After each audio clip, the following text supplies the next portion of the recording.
Nasdaq Composite closed at an all-time high on Tuesday as US stock rose on hopes of additional stimulus checks from Congress, and despite coronavirus cases surging in Florida and California, gold rose to its highest level in 8 years.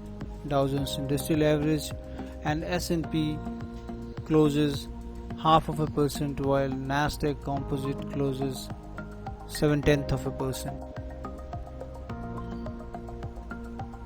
Department of Revenues notifies anti-dumping duty on flat rolled zinc and aluminum-coated steels import from Korea, Vietnam and China for a period of 5 years. Just for your information that JSW Steel had earlier filed petition to Director General of Trade on imposition of anti-dumping duty on coated steel imports. Power Ministry proposed to impose basic custom duty beginning August this year on solar modules, solar cells and solar inverters. Government has sought details on the research of study for treatment protocol, sample size and necessary clearance, while asking Patanjali to stop publicizing such claims until it is examined.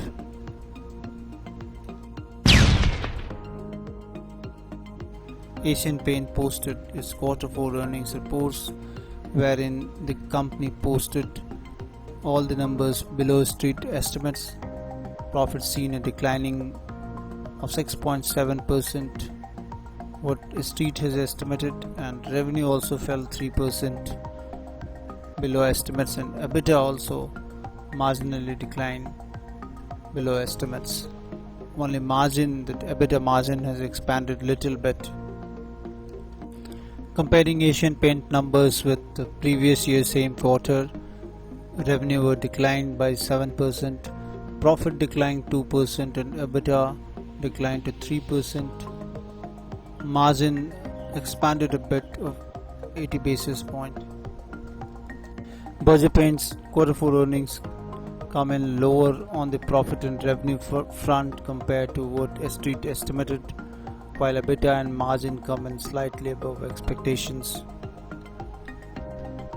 Berger Paints Q4 earnings, if we compare the numbers with the previous year's same quarter, revenue seen a decline of 8%, while profit declined 6.5%. EBITDA too declined 7.6%, but margin expanded little bit. Bank of Baroda posted its Q4 earnings report, and net interest income were down 6.2%, what the street has estimated, and bank posted profit of 506 crore while the street was expecting 210 crore loss. Bank of Baroda's Q4 earnings seen a slight improvement in asset quality as gross NPA and net NPA improved a bit, and percentage wise if you look at, so gross NPA improves 100 basis point and net NPA improves 92 basis point.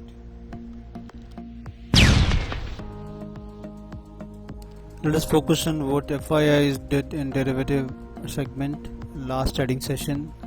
So in last trading session they have created 5,134 contracts on short side, and long side they have created an index future to the tune of 2020 contracts. That resulted into net reduction of almost 3,000 contracts from the previous day. So net there is a reduction of long contract for the day.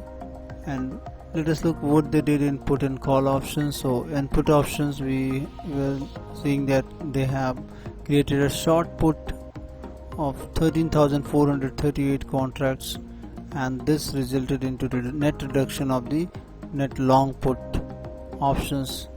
So around 13,000 contracts were reduced on the long put side, because for the day they have created short put options of 13,438 contracts. Now let us focus on what they did in the call option segment. So they have created long call to the tune of 3,059 contracts, and they have scored up their positions in short call options to the tune of 4,746 contract, and this has actually net resulted into long call addition of around 7,000 contracts.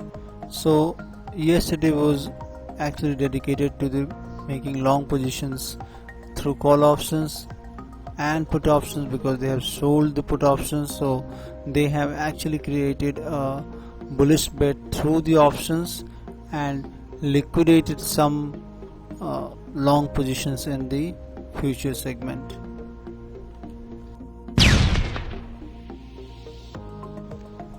USD INR daily chart is on your screen, and in last trading session we have seen that USD INR future has given an opportunity when it fell from important support level of 75.80. Now what will be the important level for today? That since we are approaching near to the very important support level of 75.35, this level has been in the market since February this year, and USD INR has taken resistance or support more than 3 times on this level, so this will act as a strong support for the day, and 75.80 will act as a strong resistance now going forward.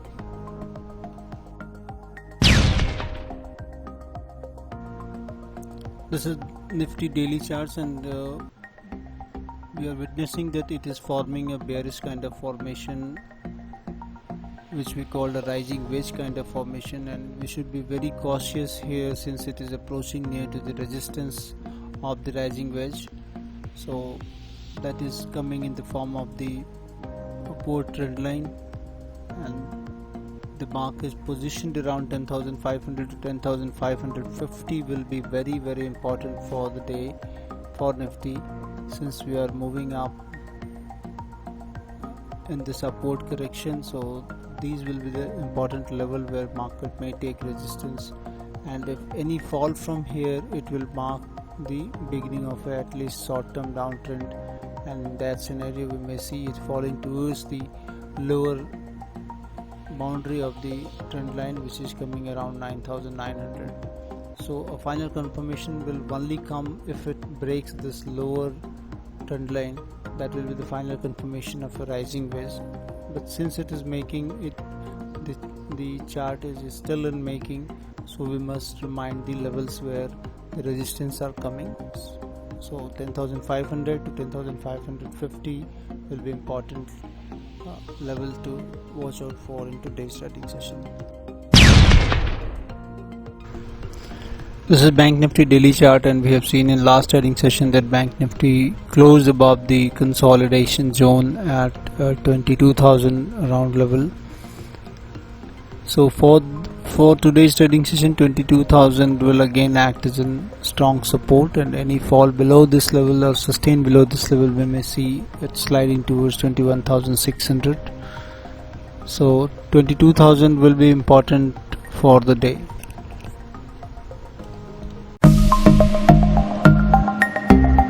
If you find any meaningful information in this video, then subscribe my channel and press bell icon to get future notification.